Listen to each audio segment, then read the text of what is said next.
Hey y'all, hey, it's your girl PLoVe from the PLoVe Club, baby. What's the PLoVe Club? Positive living over everything. I'm your girl PLoVe, and this is my special guest, Asha. Asha, my niece, my oldest niece. Right? Yeah, she's the oldest one. My sister, my little sister's oldest daughter.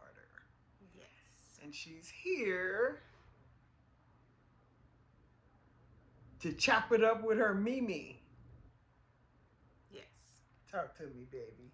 Well, not only to chop it up, but also to interrogate you. Yeah. Interrogate So me, that your oh people Lord. can learn more about you.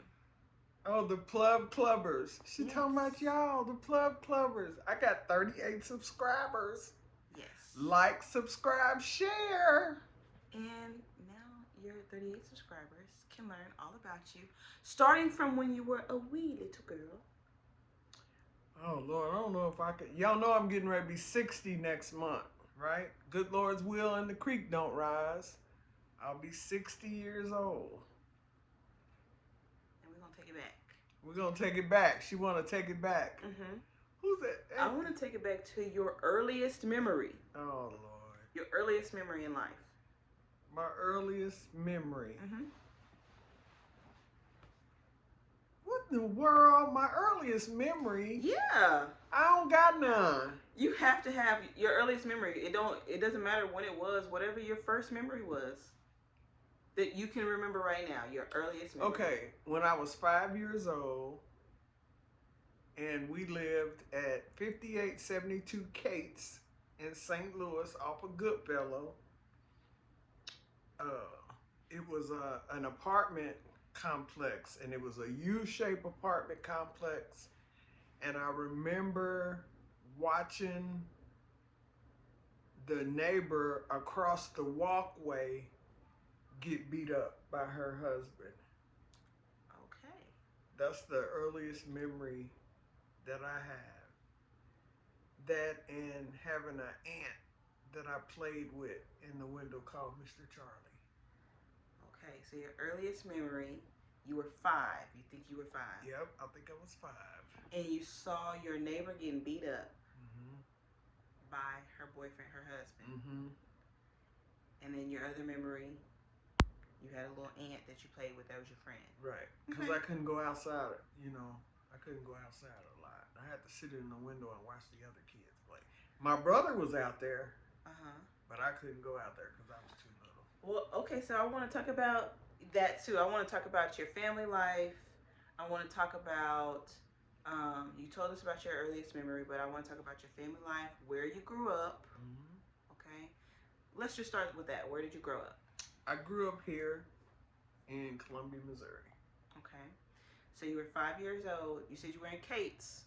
Mm-hmm. So that's in Columbia? Nope, that was in St. Louis. That's the last address that I had in St. Louis was 5872 Cates. And then we moved here when I was turning 6, and we lived at 1004 Tandy. Okay, so you were in St. Louis for 5 years, moved to Columbia, and then you spent the rest of your life growing up here. Yes. Okay. So can you tell me about what you remember from when you moved from St. Louis? Why did you guys move? Oh, I don't want to do this. I don't like this. Why? This is weird. Why is it weird? Because you're making me think back. I don't want to think back that far. Yeah, it's uncomfortable. It is. It's uncomfortable to think about things, but also just for your PLoVe clubbers, so that they can get to know you and also understand why you may have created the PLoVe Club. What kind of things shaped your experience to make you say, this is important for me to not only do for myself, but also to teach and motivate people and remind people to stay positive every day. Right.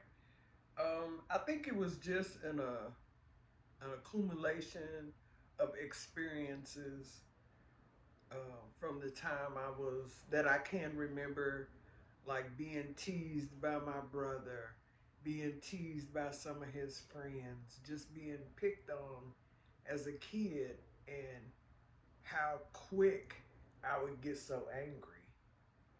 And as I evolved and as I grew, I started having things that I didn't want to lose. Having things that you didn't want to lose. What do you mean? Like relationships, um, positions. Mm-hmm. It was a long time when I didn't care about what somebody thought or what they said. And if they said the wrong thing, then I would give them a piece of my mind. Yeah. I had to grow out of that mentality.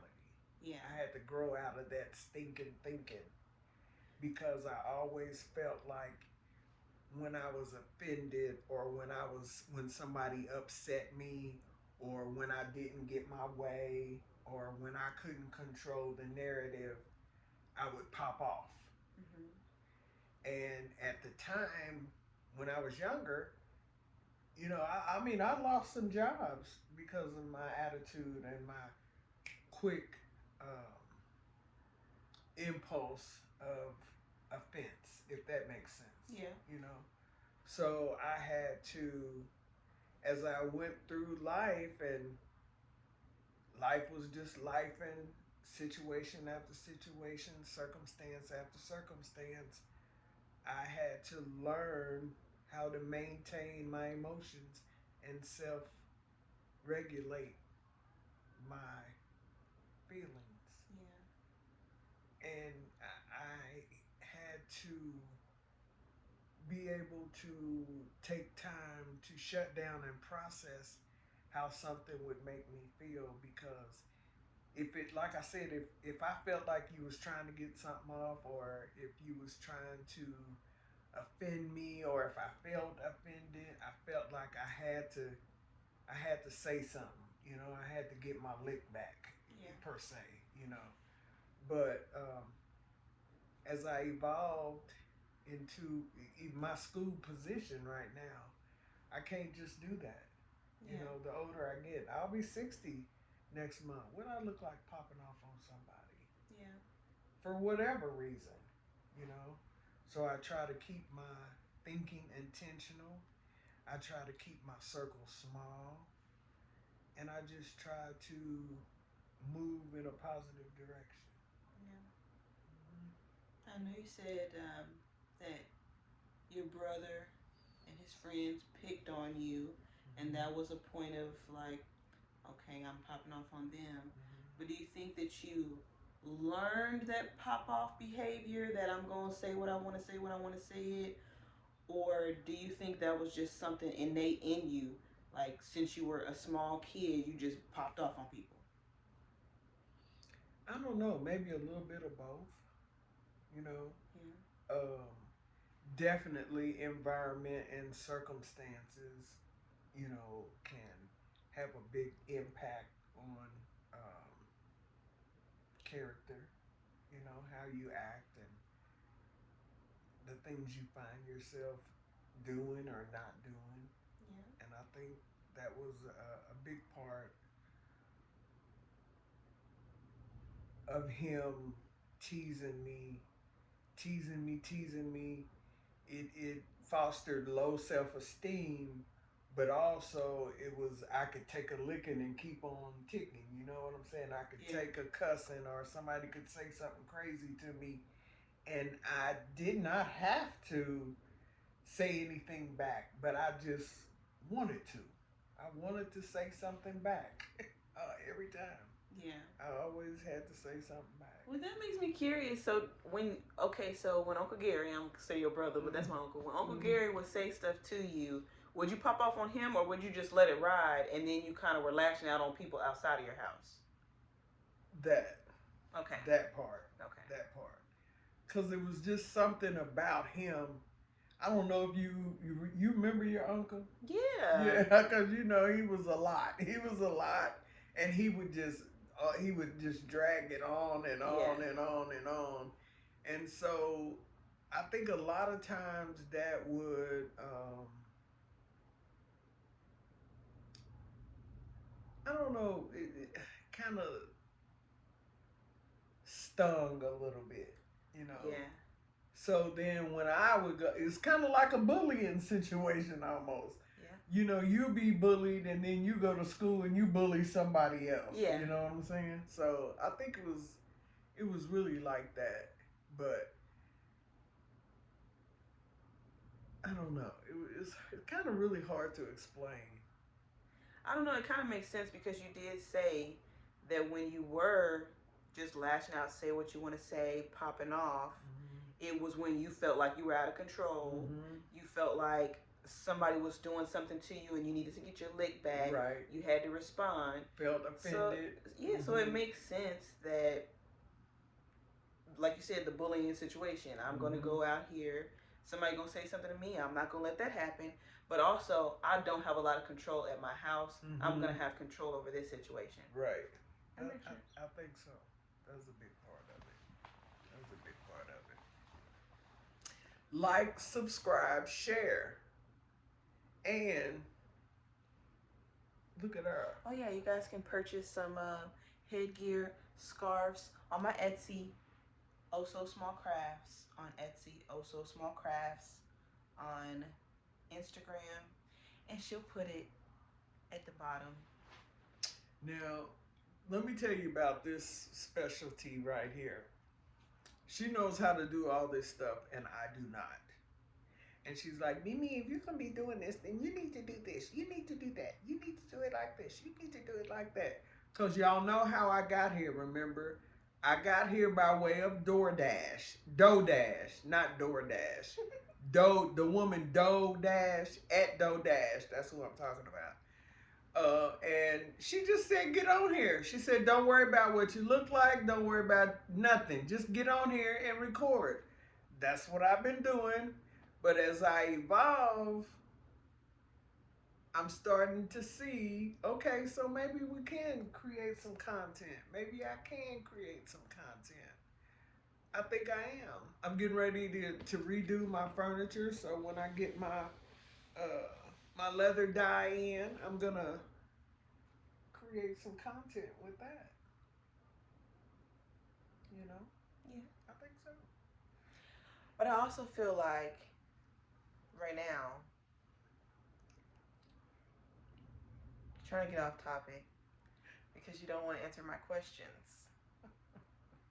How old are you? There's some more things I'd like to ask. Are you 33? I am 27 and a half. No, you are not. You are not 27. You are 33 and a half. What is this? 33. I'm 33 and a half, yeah. Yeah, you can ready. I'll be in 5 months. Yeah, in May. I'll be May 34. 5th. May 5th, you'll be 34. Okay, go on with your questions, girl. So, don't be trying to say I'm trying not to answer your questions. She is. So I'd like to know, which you kind of already answered the question because I was going to ask you, how did where you live shape your life right now? But I'm going to let you think about the question. I'm going to let you answer it because there's more to it than what you said already. Yeah. It's just, why are we doing this? I don't want to do this. This is her idea for the clubbers to get to know me. Yeah, we're going to do some more. I got a lot of questions, but we don't have time to do them all today. Oh, Lord. Oh, my God. What shaped... How did where you live shape where you grew up? Shape your life today? Well, I grew up on Rice Road. So, and back when I grew up on Rice Road, there was just a bunch of fields and just a few houses, and Rice Road was a dirt road.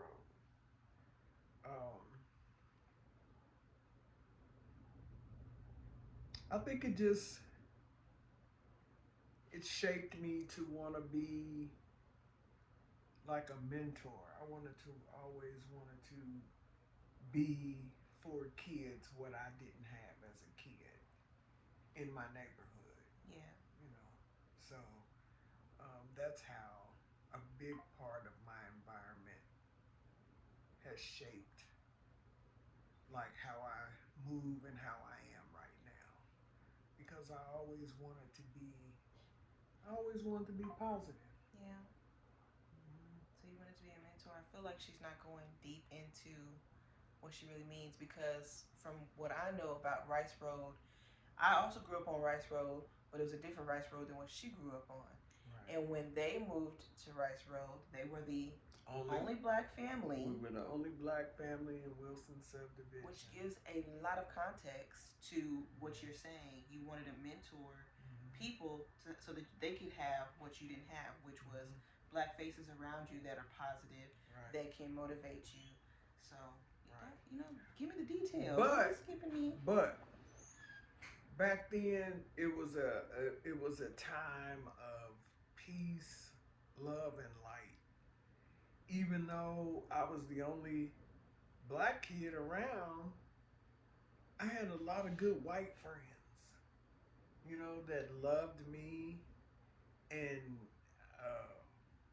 I was always at their house, or they were always at my house. It's some people I can recall, you know, that gave me a sense of believing that it was good white people in the world back then. There's good white people in the world now. Yeah. Yeah, and I've had some good ones in my life, enough to keep my hope alive. Yeah. That's one thing for sure. The relationships that I've had over the years or growing up in my own neighborhood. Yeah. I think that's really important because that's a privilege that a lot of people don't have. One, um, for your age group, a lot of people then encountered a lot of negative people, white, really of all races, but specifically we're talking about white and black interaction. Mm-hmm. So a lot of people in your age group did not have such the positive interactions. And now today they don't trust white people. They won't talk to white people. They feel negatively about white people. But because you had those positive experiences, which also probably helped you a lot going into a school to be able to interact with students of all races. Well, now that's true because when I was younger, it was like up until when I got to Hickman is when things changed for me. Because for a long time I thought I was white. What do you mean? I just I just hung around white people all the time. So are you saying you thought you were white like you didn't see color, or you thought you were white like you didn't have other black people around you, so you were doing what the white people were doing? I think I was doing what the white people was doing because I didn't have no black people around me other than my family. Yeah. So I built relationships in my neighborhood with the different kids, on Rice Road, on Waterloo, Stephen Dave, McKee. Um, yeah, I think it was based on what I didn't have, so I had to work with what I did have. So when you say once you got to high school things changed for you, what does that mean? I got hooked up with the wrong crowd. Got hooked up with the wrong crowd, and it turned my life around. I got hooked up on drugs. Um, I didn't graduate high school. I ended up dropping out of high school and getting married at 17. I had my first child at the age of 20. I was divorced by the time I was 22 because Marcus was a year and a half when his dad caught that murder case. I feel like we're skipping past a whole lot of stuff, and I'm gonna let you do that today. But we're gonna come back with some more in-depth questions. Oh Lord. Cause you're skipping. You're dropping bombs on us, but you didn't lead us properly up to the bomb. Okay. Okay. Okay. So we're gonna come back with more and more details. Also, if you guys have specific questions, put those in the comments. Let us know what you want to know about PLoVe. Like, subscribe, share. I'm just here to give you hope, inspiration, and some encouragement that life beyond 50, I'm getting ready to be 60. I'm honored to still be here. And I just want everybody to know that we can be positive in such a negative sphere of influence that we are around. It seems like everything is what it is. And we say it is what it is when it ain't what it should be. So I'm trying to be intentional about what I think about so that I win. When you can stay positive in any situation, you win. But if you allow the situation, whatever it is, and how it makes you feel, if you let that manifest in the wrong ways, you could lose everything.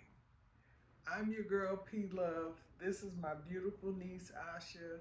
And this is the PLoVe Club, baby. Positive living over everything, no matter what it is. Peace, hope, light, and love to you. Peace.